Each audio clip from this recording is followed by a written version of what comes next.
So in our previous video, we had a look at how to find the magnitude and direction of the resultant of two vectors. If we have two vectors whose magnitudes are P and Q, let's say, and an angle of theta between them, then the magnitude of the resultant will be given by this formula, the formula you're watching on the screen. We had a long and clear discussion about this in another video, and if you want to have a look over it, there is the link in the description. Now, we ended up with a problem. If we have more than two vectors which are arranged something like this, then how to find the resultant, right? Till now, we know that the position of the resultant vector will be from initial tail to final head, right? But what about the magnitude and direction? Let's check it out.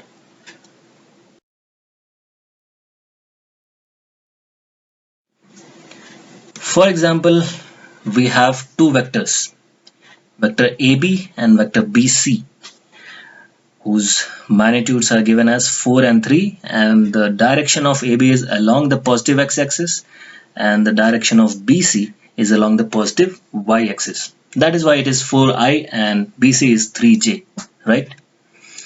So it's very easy to find the resultant, the magnitude and the position of the resultant, right? It will be something like this. We have joined initial tail to final head. What will be AC vector? It will be 4i plus 3j.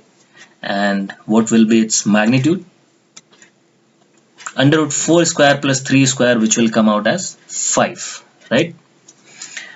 Now if we define angle CAB as theta, can we write the magnitude of AB as 5 cos theta and BC as 5 sin theta? We can, right? Because these two vectors are making a 90 degree between them. It's a right angle triangle, right? Can I say that if magnitude of AB is 4, we can write 5 cos theta is equal to 4, right? And magnitude of BC as 5 sin theta. You are very smart people, you can very easily understand that. This is a simple trigonometry, right? Now the further step is, can we write AC vector like this? It is 4i plus 3j. Right now we calculated that magnitude of AB can be written as 5 cos theta and magnitude of BC can be written as 5 sin theta. So we can write it like this, right? Here, if you watch closely, actually AC is the summation of AB and BC, right? Or in other words, AB and BC are the two components of AC, because if we are adding them up, we are getting the resultant as AC, right? So we can say that 5 cos theta is a horizontal component of vector AC and 5 sin theta is the vertical component of AC. Very simple. Let's take an example. We have a vector here whose magnitude is 2 and it is making an angle 60 degree with x-axis. Can we find the components? We can. This is the horizontal component and this is the vertical component perpendicular to the horizontal, right? This is a basic trigonometry. What will be the horizontal component? 2 cos 60, right? The value is 1. What will be the magnitude of vertical component? 2 sin 60 degree, which is root 3. Very easy, and that's it. You have broken a vector into its two components, right? If you add these two vectors, then you will get the resultant as this vector whose magnitude is 2. Now in many textbooks you will find that the vertical component is placed like this. It doesn't matter. As long as the magnitude and direction of any vector is equal, it doesn't matter where we are placing it, right? Alright, so you have learned how to break a vector into its vertical and horizontal components. Now comes the problem. We have to find the magnitude and direction of the resultant of these three vectors. We'll go in steps. First step is, let us place them on a common horizontal line.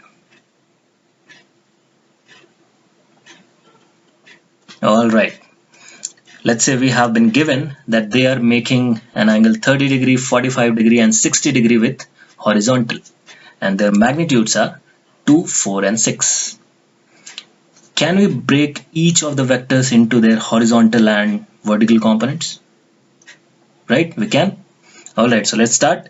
For the first vector, the horizontal component will be 2 cos 30 degree. For the second one, it is 4 cos 45 degree. For the third one, it is 6 cos 60 degree. Very easy to write. In a similar way, we can write the vertical components as well, which are 2 sin 30 degree, 4 sin 45 degree and 6 sin 60 degree. Very easy. Since we have broken down all the three vectors into its components, we can remove the vector. Now, what do we have?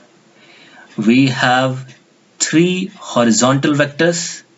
That is, you can say they are in the x direction, either positive or negative, and three vertical vectors, which are in either positive y direction or in negative y direction, right? I think we can add up all the horizontal vectors together, and we can add all the vertical vectors together, right? Alright, so what will be the magnitude of a horizontal vector which will be formed by combining these three vectors? Something like this. 6 cos 60 degree minus 2 cos 30 degree minus 4 cos 45 degree. Why minus? Because 6 cos 60 degree is in the positive x direction and the other two are in the negative x direction, right? And similarly for vertical ones. We got it. Can we combine these three vectors into one? We can, right? All the three horizontal vectors can be combined to form one vector, and all the vertical vectors can be combined to form one vertical vector, right? Because they're in the same direction, either in a positive direction or in the negative direction. So let's form them. Here we got it. We have a vertical vector which has a magnitude of 4 sin 45 degree plus 6 sin 60 degree minus 2 sin 30 degree. And we have a horizontal vector whose magnitude is 6 cos 60 degree minus 2 cos 30 degree minus 4 cos 45 degree, right? If you calculate the magnitude of the horizontal one, you will be getting it as negative, and that is why I have placed this vector in negative x direction. If you calculate the magnitude for the vertical one, you will be getting it positive, and that is why I have placed it in positive y direction. Now I think you are smart people, you yourself can understand where we are going. We have two vectors of magnitudes mentioned and they are at 90 degree. Can we know the resultant now? Of course we can. This is the resultant. We have joined initial tail to final head. And if we write their names H, V and R, then what will be the magnitude of R? Very simple, under root h square plus v square. And if we mention this angle as alpha, then what is tan alpha? V by h. Simple. We got the magnitude and we got the position or the direction of the resultant. Very simple, right? Now if you like the video, do like, share and subscribe. And for any queries, feel free to drop a mail at slidescreen@gmail.com.